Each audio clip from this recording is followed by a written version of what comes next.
کچھ خواتین کسی فوتگی والے گھر بھی جائیں تو واپس آ کر اس طرح تبصرہ کر رہی ہوتی ہیں کہ بیٹی نے تو نیا سوٹ ڈالا تھا، اسے تو دکھ ہی نہیں تھا۔ بہو تو ایسے ہنس ہنس کر بات کر رہی تھی جیسے اس کی دیرینہ خواہش پوری ہو گئی ہو۔ کوئی زیادہ رو رہا ہو تو اعتراض، کوئی صبر کر کے بیٹھا ہو تو مسئلہ، گھر صاف ہو تو تبصرہ، صاف نہ ہو تو تنقید۔ تمہیں کس نے حق دیا ہے دوسروں کو جج کرنے کا؟ کسی کا جوتا پہن کر جب تک خود نہ چلو تب تک اس کے چلنے پر اعتراض نہ کرو۔ خود تو 4 پلیٹ بریانی تناول کر کے ڈکار بھی نہ ماریں اور دوسروں پر تابڑ توڑ حملے۔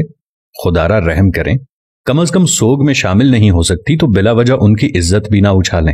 یہ وقت سب پر ہر گھر میں آنا ہے اور آتا ہے۔ ہمارے مرد حضرات بھی کچھ کم نہیں، 2 لفظ تعزیت کے تو ٹھیک طرح سے بولنے نہیں آتے، اور سیاسی تھیٹر ایسے سجا کے بیٹھ جاتے ہیں کہ فوتگی پر نہیں الیکشن کیمپین پر آئے ہوں۔ جس کے سر سے باپ کا سایہ اٹھا ہے کوئی اس کی بھی تو دلجوئی کرے، اس کے غم کا مداوع بھی تو کوئی کرے، لیکن ہمیں کسی کے غم سے کیا؟ ہم تو رسم دکھاوا کے لیے گئے ہیں۔ ہماری بلا سے کوئی مرتا ہے تو مرے، ہم تو پوچھیں گے کہ بھائی جی کھانے کا انتظام ہو گیا نا؟ کتنی دیگیں بنوائی ہیں؟ 6 دیگیں تو کم ہیں، برادری بھی ہے، محلے داری بھی ہے۔ وہ بیچارہ باپ کے سوگ کو بھول کر اس پریشانی میں لگ جاتا ہے کہ کہاں سے قرض پکڑوں، کیونکہ کھانا صحیح نہ بنایا تو باتیں ہوں گی۔ ساری زندگی باپ کا کھایا، مرنے پر روٹی بھی صحیح نہ دے سکا۔ ہمیں سوچنا ہوگا کہ کون لوگ ہیں ہم؟ مسلمان تو دور، کیا ہم انسان بھی ہیں؟ جانوروں کا بھی کوئی مر جائے تو وہ ایسے دعوتیں نہیں اڑاتے، اور اشرف المخلوقات کا تاج پہن کر حیوانیت کی ساری حدیں عبور کر جانا کہاں کی انسانیت ہے؟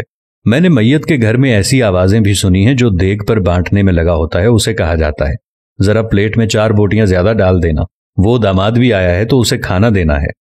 وہ بیٹی جو ماں یا باپ کی میت پر رو رو کر ہلکان ہو رہی تھی، جیسے ہی جنازہ اٹھتا ہے تو وہ سارا غم پس پشت ڈال کر کھانا تقسیم کرنے میں لگ جاتی ہے کہ سسرال والے بھی آئے ہیں، انہیں کھانا نہ ملا تو ساری زندگی باتیں سننے کو ملیں گی کہ تیرے باپ کی میت پر تو ہمیں کھانا بھی نہیں پوچھا کسی نے۔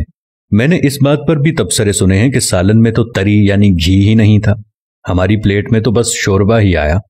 ہم بحیثیت معاشرہ ظالم بن گئے ہیں۔ خوشیاں تو کجا، ہم نے مرگوں کو بھی اپنے شریکے پورے کرنے کے لیے ایونٹ بنا لیا ہے۔ جب میں کہتا ہوں الہی میرا احوال دیکھ، حکم ہوتا ہے بندے ذرا نامہ اعمال دیکھ۔ کچھ سوال آپ کے ضمیر کے دروازے پر چھوڑ رہا ہوں۔ کیا ہم فطیدگی کے کھانے کا بائیکاٹ نہیں کر سکتے؟ کیا ہم بھوک لگنے پر بازار سے کھانا نہیں کھا سکتے؟ کیا ہم گھر میں ایسا اصول نہیں بنا سکتے کہ خاندان میں کوئی کسی کی فطیدگی پر نہیں کھائے گا؟ سوچئے گا ضرور۔ اگر میری کسی بات یا عمل سے کسی بھائی یا دوست کو کچھ ناگوار گزرا ہو تو ان سے نہایت ادب و احترام سے معذرت۔ اب یہ ہم پہ ہے کہ ہم اس بات کو آگے پھیلاتے ہیں کہ محض ایک ویڈیو دیکھ کر گزار دیتے ہیں۔ بات مناسب لگے تو ایک لمحہ ضائع کیے بغیر شیئر کر دیجیے گا تاکہ اصلاح کا یہ سلسلہ جاری و ساری رہے۔ جزاکم اللہ خیر۔